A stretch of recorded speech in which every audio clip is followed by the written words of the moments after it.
હવે મિત્રો આપણા ઘણા લોકો આપણા ગામડાની અંદર લોકો કહેતા હોય છે અમારે એસઆઈપી કરવી છે એસઆઈપી કરવી છે પણ કોઈને લોકોને ખબર નથી એસઆઈપી એટલે શું કારણ કે આપણા ગુજરાતીમાં આવા વિડીયા લોકો બનાવતા નથી હોતા અને અમુક લોકોને ખબર નથી પડતી એટલે કહેવાનો મતલબ એવો છે કે આપણે જો એસઆઈપી કરવી હોય કે ક્રિપ્ટોમાં કરવી હોય કે આપણે કોઈ બી મ્યુચ્યુઅલ ફંડમાં કરવી હોય એસઆઈપી તો કે કઈ રીતે કરવી આપણે અને કેટલાથી ચાલુ થાય કારણ કે આપણે 1 મહિનાની અંદર જો તમારે કરવી હોય તો 500 થી મળીને 1000 થી 2000 સુધી થઈ શકે છે અને જો ઓછામાં ઓછો તમારે ક્રિપ્ટોમાં કરવી હોય તો તમે 200 થી પણ ચાલુ કરી શકો છો. એક વીકલીની અંદર આવે છે. ક્રિપ્ટોકરન્સીની અંદર એવું હોય છે કે તમે વીકલીની અંદર એમાં ₹200 અઠવાડિયે નાખી ગો, એવા લગભગ 4 અઠવાડિયે આવે એટલે તમારે ₹800 થાય.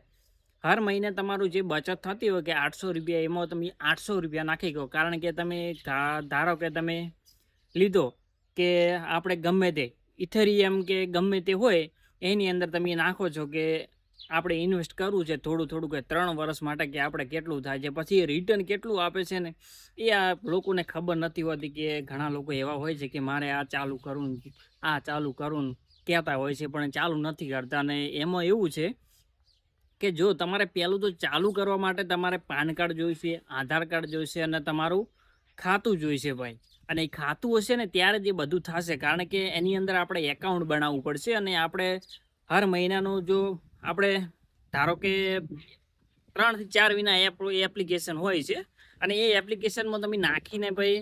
એસઆઈપી કરી શકો છો. ને એસઆઈપીમાં એવું હોય છે ભાઈ કે આપણે નુકસાન પણ થઈ શકે હો ભાઈ. નુકસાન તો થાય જ ભાઈ, એવું નહીં કે આપણે નફો જ થાય, નફો પણ થાય ઘણો અને નુકસાન પણ થાય કારણ કે તમે 5 વર્ષ કરો કે 10 વર્ષ કરો ગમે એટલો જો તમે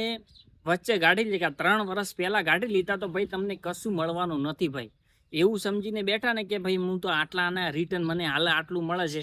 42 પ્લસ મળે છે અને આટલું મળે છે, તો એ બધી ખોટી વાત છે ભાઈ. કારણ કે એમાં નક્કી જ હોતું નથી. આજે વધારે હોય તો કાલે ઓછા હોય, પરમ દિવસ વધારે હોય તો એ બીજા ચોથા પાંચમા દિવસે ભાઈ ઓછા હોય, એવું હોય છે. એટલે ભાઈ આપણે